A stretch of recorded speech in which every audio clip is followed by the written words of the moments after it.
that'll be enough to at least give them the momentum that they so dearly need in the early game against AL. Well, anyone's legend. Winning with that Wukong, not wanting to go up against it in game number 2 here. Now they're over on the red side. And TT sticking with some of those bans with that Lucian still being banned. Banning away ZDZ's Gangplank after game number 1 as well. We'll see if anyone's legend will respect ban that Zeri, like we saw from TT in game number 1, and it will be taken off of the board. So a lot of those priorities removed. Wukong can't be first pick this time around. Silas, though, okay, both teams just won it. Yeah, and this actually kind of makes things a little bit tricky because one of the problems is that Swainel is fantastic for Silas to steal. Even before the rework, it was one of his best because it gives you that increased durability. Obviously, he's a melee champion. Having Silas, Swain's ultimate is fantastic. So them picking Silas might make it more difficult for Forge to take Swain themselves. But in the meantime, it just feels like AL are looking towards that Kalista. They could take the Kalista and the Amumu if they wanted, but instead gonna just go back with that center that he had a good game on. Now, I do feel like here, if you pick the Tahm Kench now, you give up more opportunity to be countered. You could leave it till that third pick and then look to take something else. It looks like they're just going to lock in the bot lane. And TT, that means they know exactly the bot lane they're dealing with and can look to bring out some responses. The Jinx and the Lulu didn't really quite cut last time. No, certainly didn't. Wanting to be more aggressive against this center Tahm Kench from Betty and Chocho. I am curious about that mid lane as well. Something like the Talia still open for Forge if he does want to go in that direction. And it looks like Kalista will be followed up with an Amumu. Chocho gonna have to go up against his very favorite champion, but no shot on that Talia. It's going to be a Forge classic with that Akali in the mid lane. We talked about Forge loving those melee mid laners. Akali, very much his bread and butter. And something we've often seen into the Silas, used to be quite a skill matchup with obviously both of them having the same ultimate when it's stolen. And being able to see who finds the edge in that one, so should be a hypey one. But we do go to the second rotation without any jungler being picked from either side, so bans start to come through. Wukong's already gone, Viego has followed, and the pool is going to get clamped down a little bit. Obviously is still a bunch of junglers available, but you kind of move off that top tier where Wukong, Viego, and I guess Lee Sin have been for the LPL.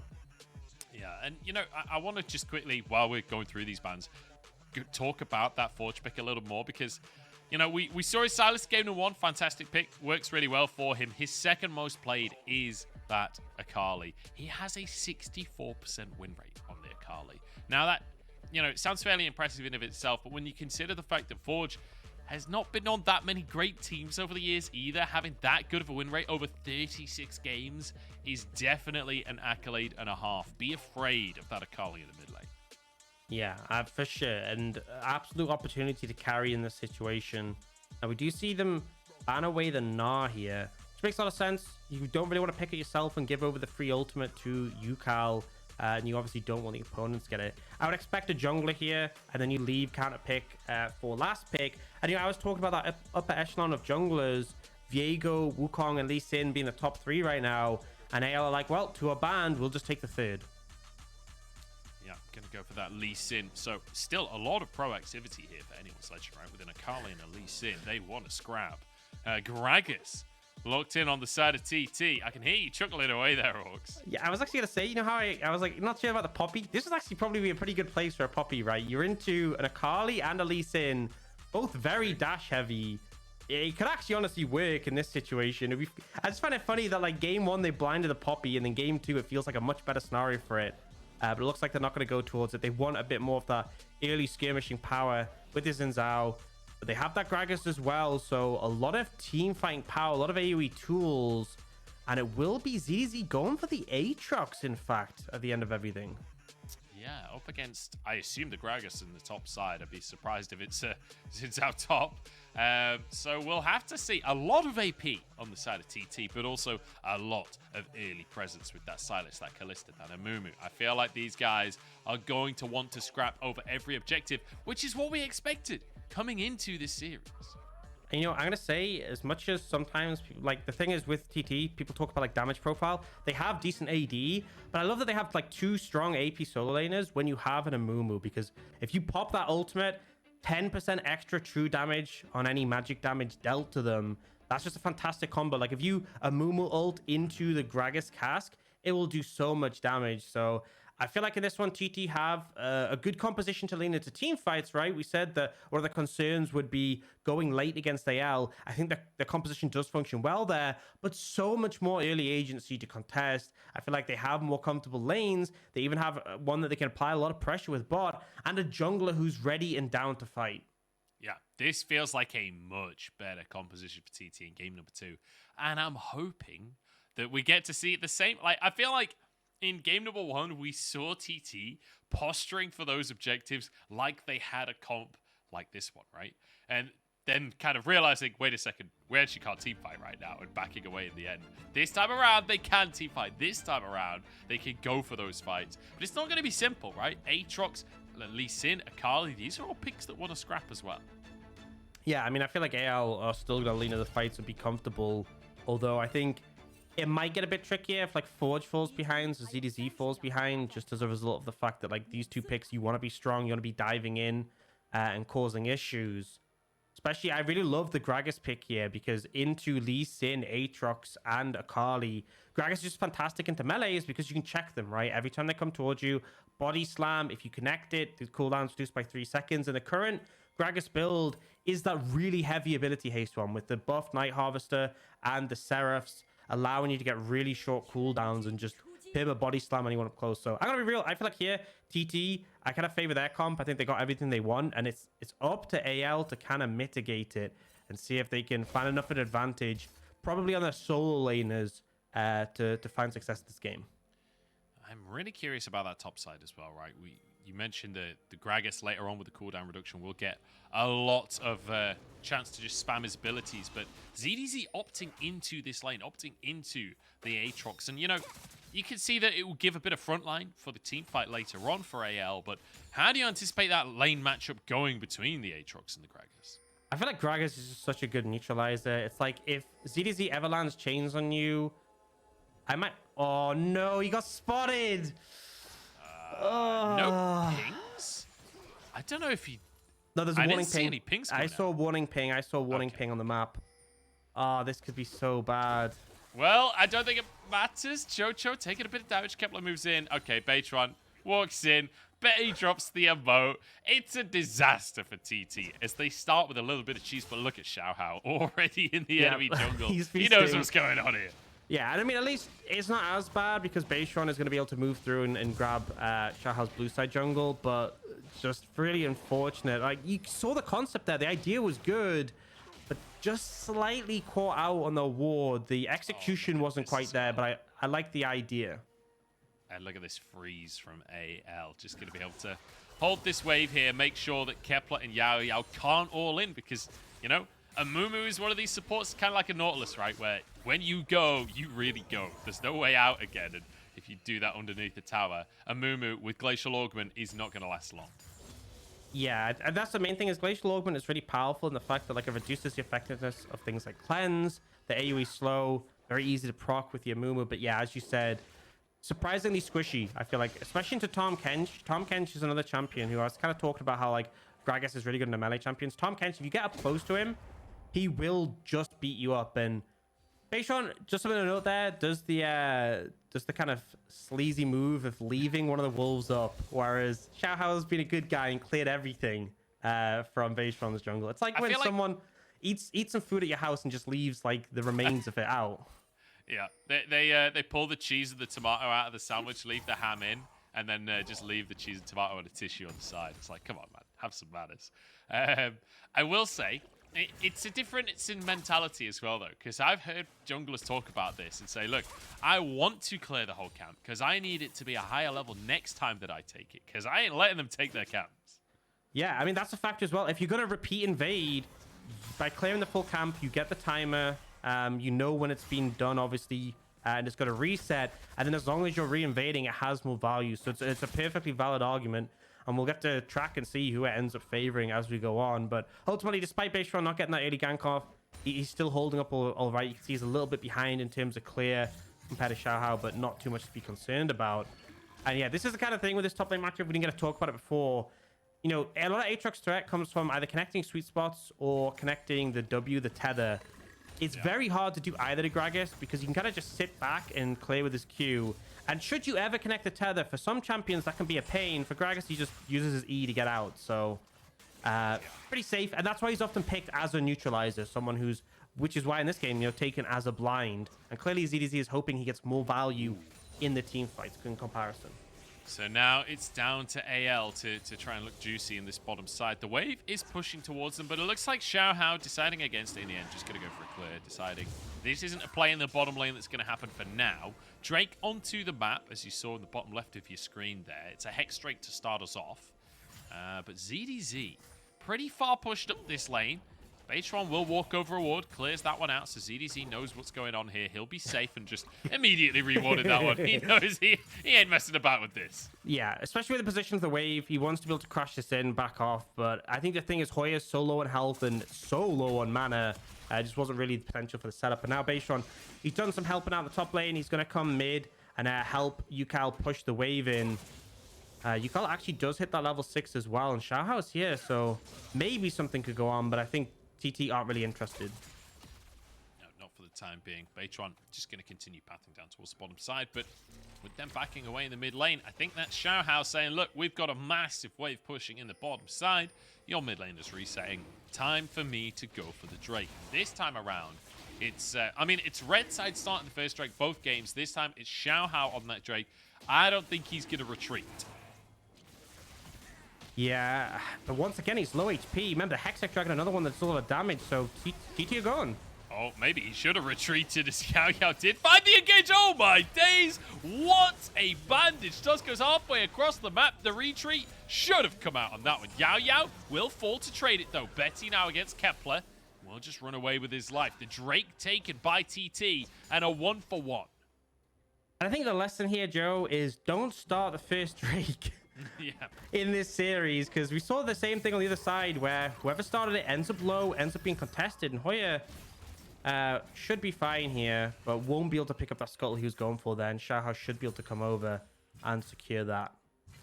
Yeah, ZDZ gonna start it off, be DPSing it. I wonder if ZDZ is just gonna take that one for himself instead. Taking another look. I said that he won't retreat. I was right, but maybe not the right call not to retreat. Yeah, maybe should have gone for it. And yeah, fantastic job here. Gets not only the first bandage toss, but the second as well. And they did make a change on a Mumu. This was one of the reasons he actually came into support, is that his Q does follow someone when they dash. Obviously, before, it would have just gone to where Lee Sin was originally. Much better now. Maybe in the last situation, to be honest, because he ended up dying for it. But, you know, generally, C does an upgrade. Yeah, I mean, he guaranteed the kill onto Xiaohao. I think he's happy with that one. Most of Mumu supports are willing to die for the cause because, let's be honest, you die a lot on a Mumu support. You are, as we mentioned before, very, very squishy. And you can see that in his boots, right? Not going for mobility, not going for armor or MR, going for cooldown so he can do it over and over again. ZDZ flashes away Will, and immediately Baytron chasing him, though. Knocked back at ZDZ in this 2v1. He's got sustained as Aatrox. Is it going to be enough? No, it's not, is the answer. Hoya holding on to that E to deny the final Q.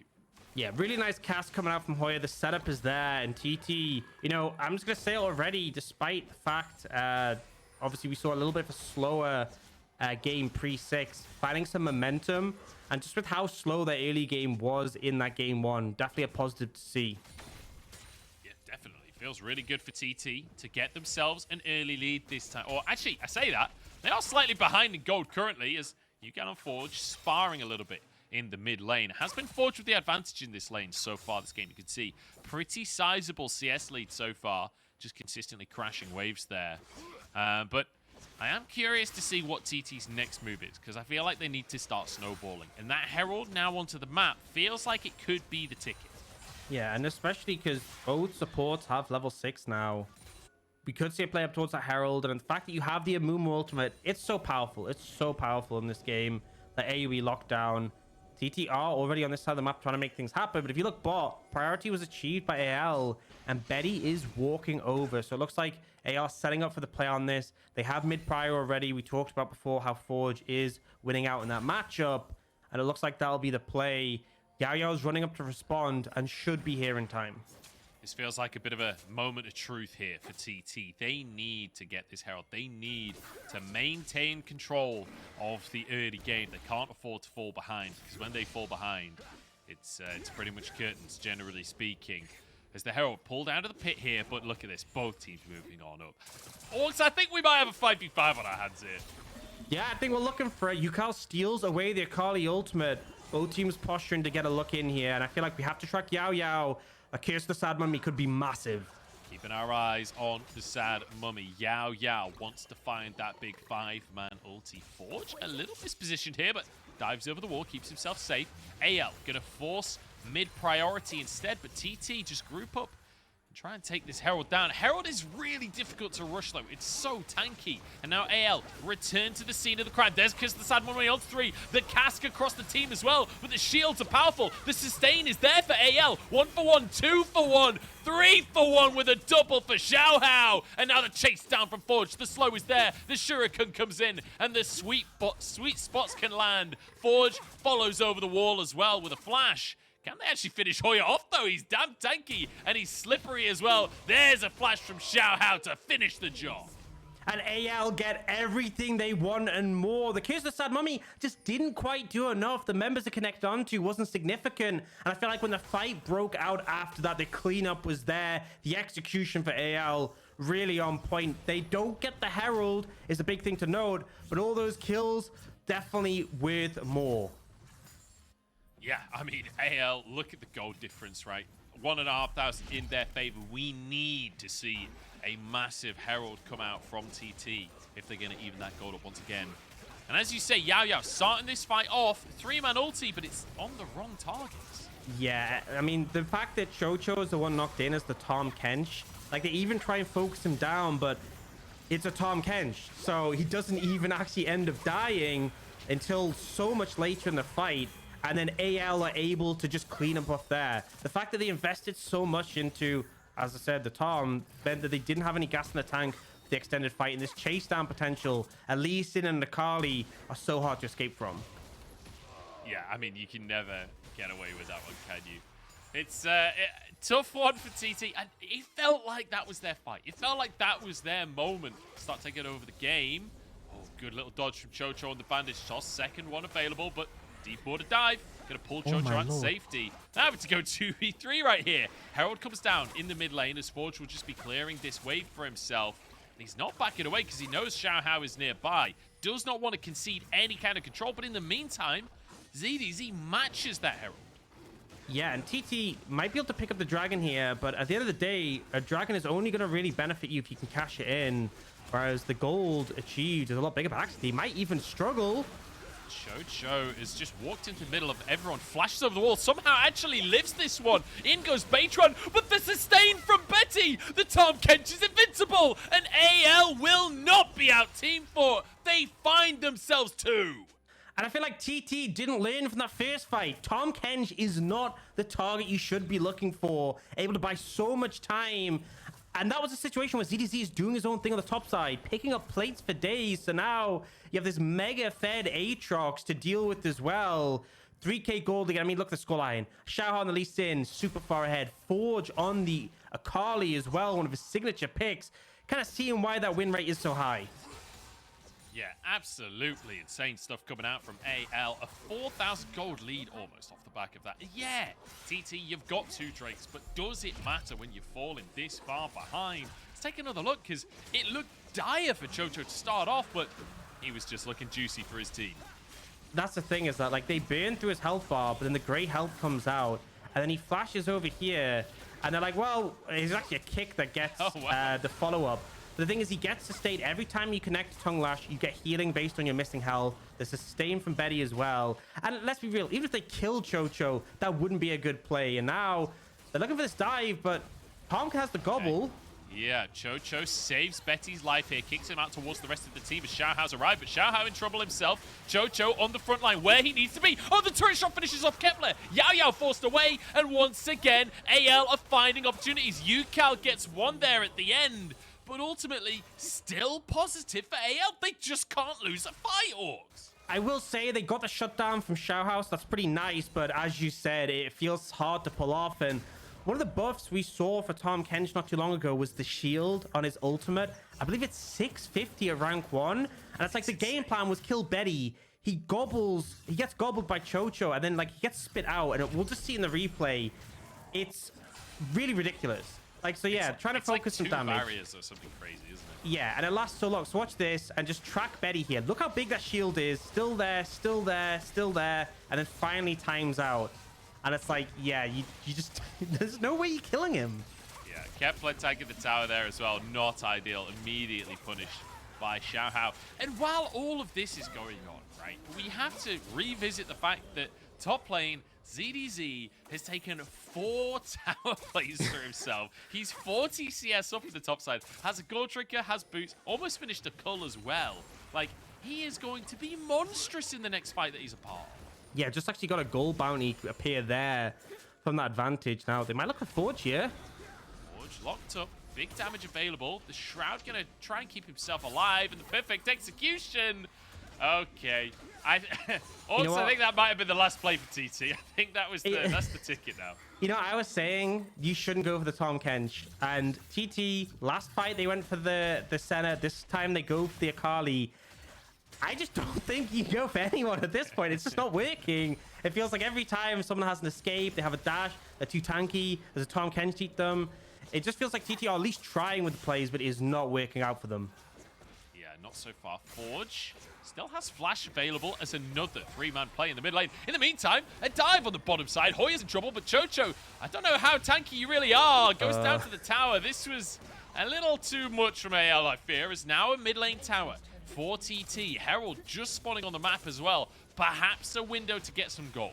Yeah, at least found something there in the end. But obviously the first tower actually going over to TT there. So the fact they get the first tower and they're going to get this Herald, they traded 1-for-1 because Hoya was able to CC Chocho. A little bit of a flub for Mayel, and it does get quickly punished by TT. There's still definitely a deficit. This might be enough of a tool to find them a way back in. Now, I want to draw your attention to the Dragon in 50 seconds. It would be TT's third if they can secure it. But obviously, since they have 2 already, they're not under huge pressure to try and keep it.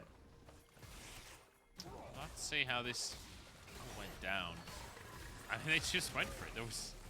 Oh, okay. Okay, they get knocked under. So Betty saved. And then they just recommit to the dive, I guess.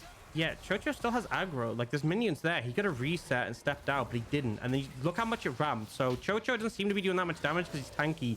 But one of those ramped hits Betty. You're like, oh, that's why Chocho got killed by the tower.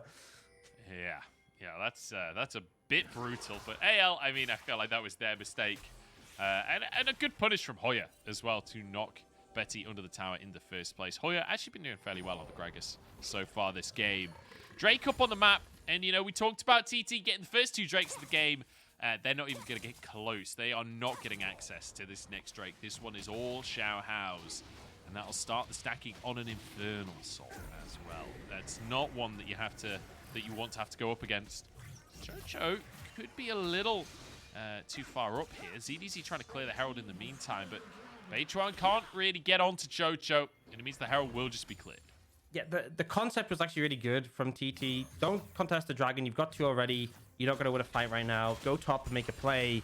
But Chocho showing up, it's like, okay, well, we can't dive ZDZ because Chocho will gobble him. We have to stop Chocho from getting there. But then by chasing Chocho, ZDZ can just clear up the Herald. So they don't even get a tower for it. Not exactly ideal in that situation. It's still sitting at a big deficit right now. Yeah, it's definitely a rough spot to be in for TT. That being said, you know, I talked about the power of their composition earlier. If they do manage to find like a big Amumu combo into like the cask with Kepler getting Ren stacked on multiple people, I can see it. It's just they're struggling right now. And I think particularly the fact that these solo laners are so strong, no one can comfortably hold ZDZ. No. I mean, we talked about it before, right? He got all those plates for himself, but now a 60 CS lead up in that top side. A similar lead, honestly, in the mid lane for Forge. It feels very difficult, regardless of which way around you put these solo laners in Hoya and Yukal. I'm not sure either is going to be able to win their matchup, regardless of their opponent. So a really tough one for the side of TT when it comes to the side lanes. But oh, I just nearly died on my own saliva there. But then when you talk about the team fights as well, I mean, Betty, 1-0-9, right? Already has that Umbral Glaive, getting close to a second item as well. Feels like it's not going to be an easy one for Yukal either. Yeah, man. It feels difficult because they're losing on the side lane, but I think the team fights, that's where I expect them to shine. But I think they're going to be difficult as well, just because of the deficit. And I feel like TT, previous game, you had the Victor and the Jinx. Like, there was a lot of scaling elements that I felt like you could lean towards. But, like, your bot lane is going to get outscaled. I feel like the Carly in the late game becomes a bit of a monster. I don't feel like they necessarily win by going late. So they just need a window. They need an opportunity. They need someone to misstep. And, I mean, at least they have multiple engage tools that they can throw in. That is at least one aspect that is a positive. Okay, well, look out for the big engaged tools. Day4 may be the engaged tool of Xiaohao right now. The Q over his head, but it's like he'll walk away with his life. And Hoya just trying to dodge the all-in from ZDZ in the side lane. But look at this, AL, it's 20 minutes on the clock, and they are fighting for Baron control. They have complete and utter vision dominance in this top side right here as Kepler tries to find Chocho, but instead finds a final embrace. And will have to just back away. Yukal moving over to the rest of his team.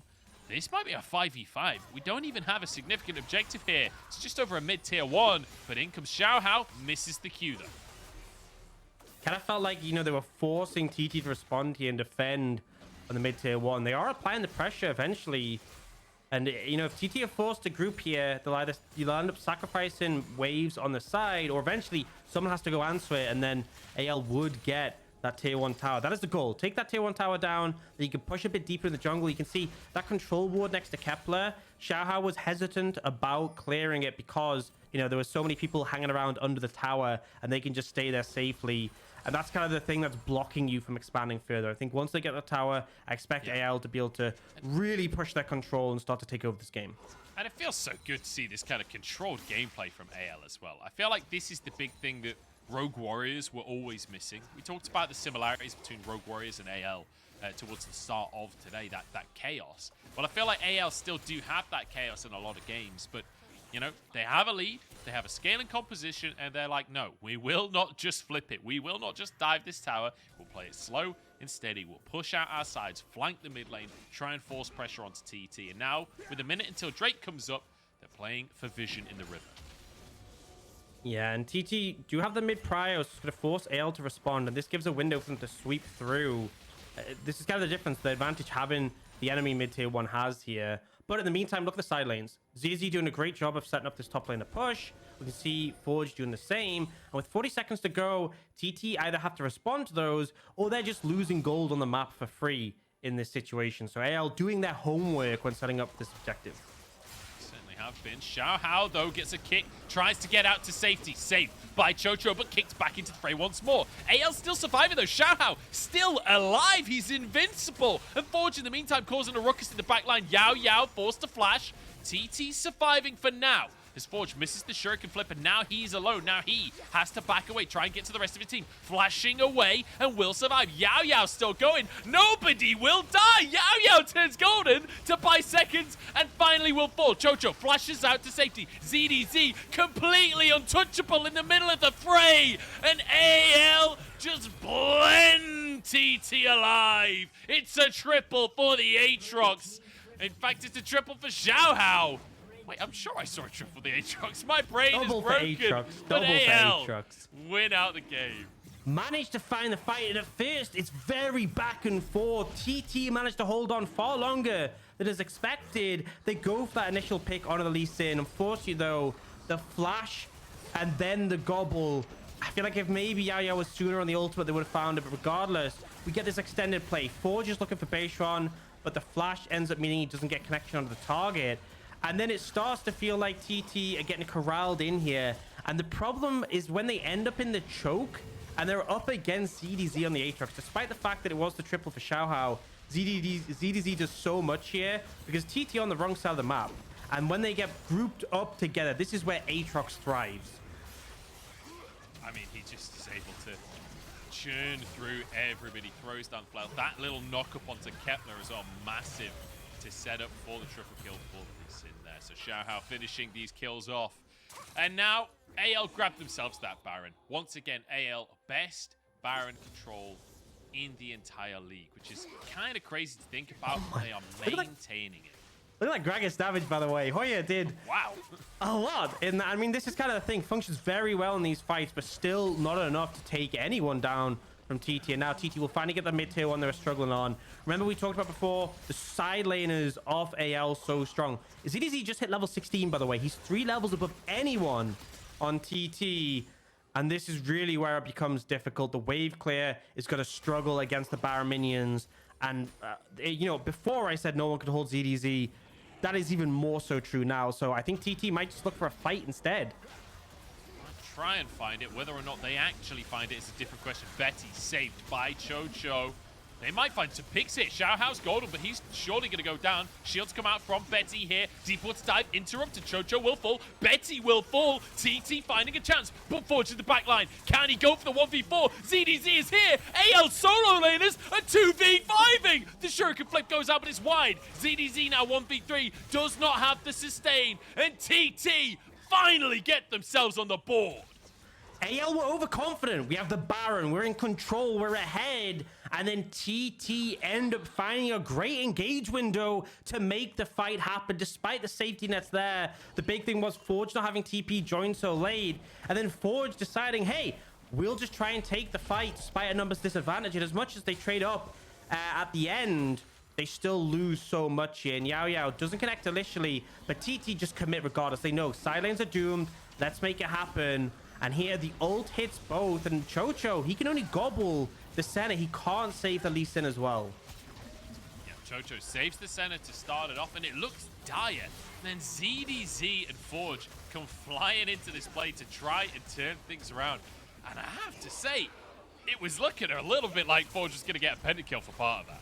Yeah, I think the problem was cooldowns unavailable meant the entry for the fight for the Akali was really going to be the issue. But then Hoya gets a body slam back, and you can see how short the cooldown is when he's connecting them. And in the extended fights, it's the Kalista, it's the Silas who can really thrive. So TT got a lot of gold there. Shutdowns included. There was, I think it was like a 800 gold total from the kill on the Lee Sin that went to Yukal. So definitely a big positive. They're still behind though, but more of that is needed to get them into this game. And crucially, I think one of the big things that fight has done is stopped the Baron, right? It's not just about the gold that you got from the kills. It's also about denying the gold that AL would have got from the Baron sieges. So really crucial fight for TT. And I just want to point out a statistic quickly, Orcs. And that's the AL, we talked about it before, have a 100% win rate when they're ahead at 15 minutes. For TT, this is no longer just about getting a win on the board. If they can win this game, they will destroy that statistic for AL. They will remove them from the first place tie. That's the goal, taking that opportunity. And sure, there is 2 other teams. I believe it's V5 and JDG who still have that, but AL is kind of a mark of pride for them. But one thing to note that is still very relevant is the 505 Akali. As you said, joining the last fight was a big problem.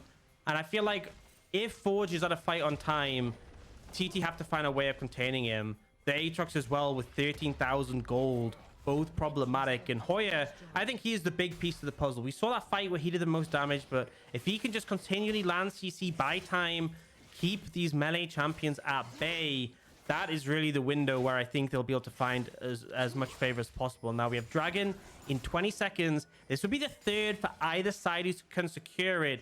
So a lot more pressure, but I think from how we see the map playing out, TT are just focused on picking up as much gold as possible with these objective bounties. Yeah, and I don't blame them, honestly, because they're still, what, 5,500 gold down. They do need every single penny that they can get. Drake going to be up.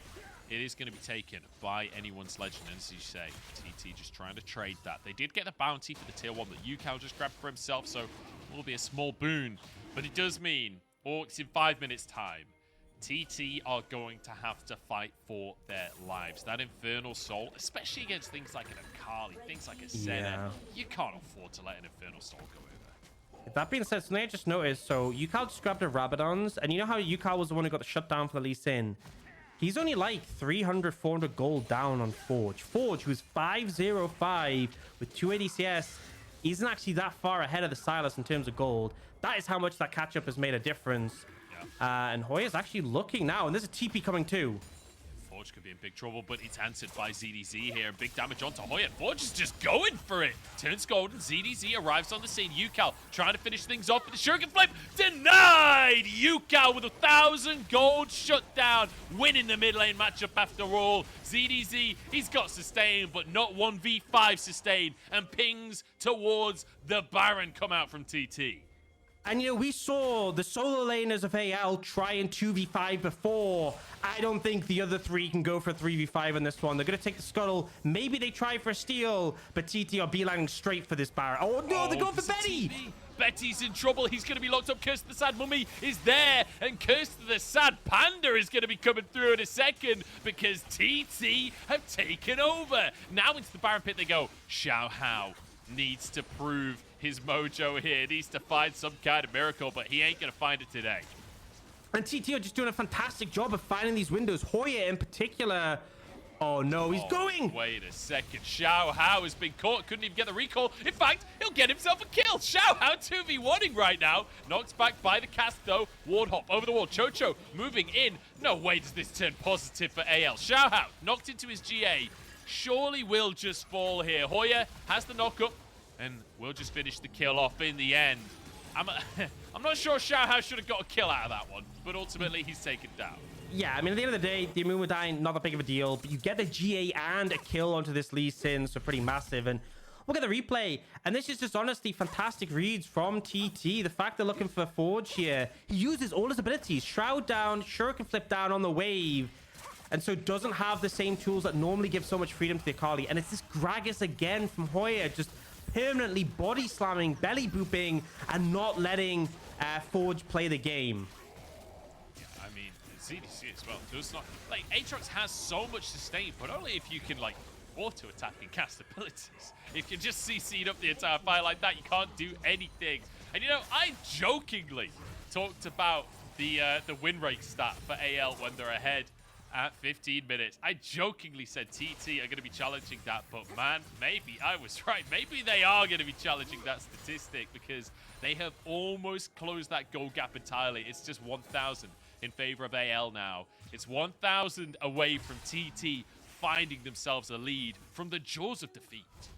And I feel like we went into this series being like, look, TT, the early game teams, they get early leads, and AL are the ones who are so good at closing out the game. I feel like the script has been flipped here because both games, AL have been pretty significantly ahead, like the 50-minute marks. And sure, there wasn't a comeback in game 1 for TT, but they are making the comeback in this game 2. They are doing what AL has done to so many others. And now they're in a position where a minute 30 until that dragon, which, you know, they need to try and deny that soul from and stop AL from securing that, because that might be enough to push the game back into AL's control.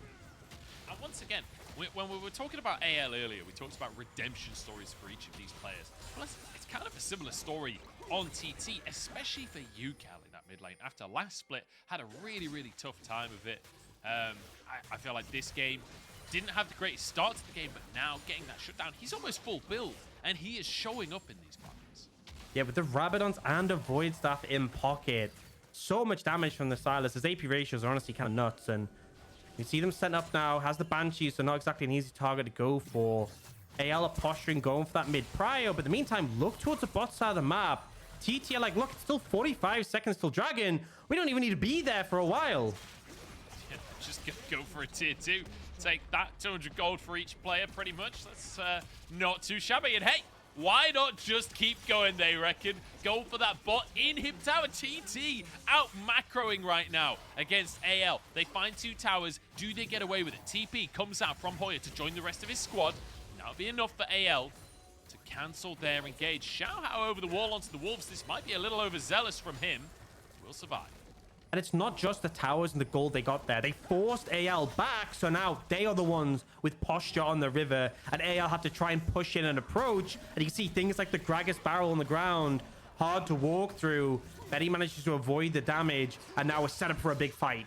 We need to keep our eyes on Betty here. This Senna has to pay dividends. In they go. Yao Yao, big ult onto everyone. Chocho tanking up. Betty, half his HP gone, but Chocho saves him. No, he's in the meat grinder. He's taken down. ZDZ falls, and TT are doing it. TT mauling AL alive. A double comes through for Kepler as Baytron. He'll chase out Xiao Hao and make sure no resets can come on through because the rest of the team is headed for the base.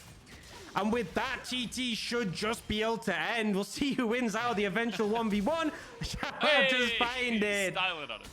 Well, at least he gets something, but the win, the comeback from TT with the huge deficit earlier in this game, 7,000 at one point, and they will be able to close it out and take this to a game 3 with some fantastic team fighting.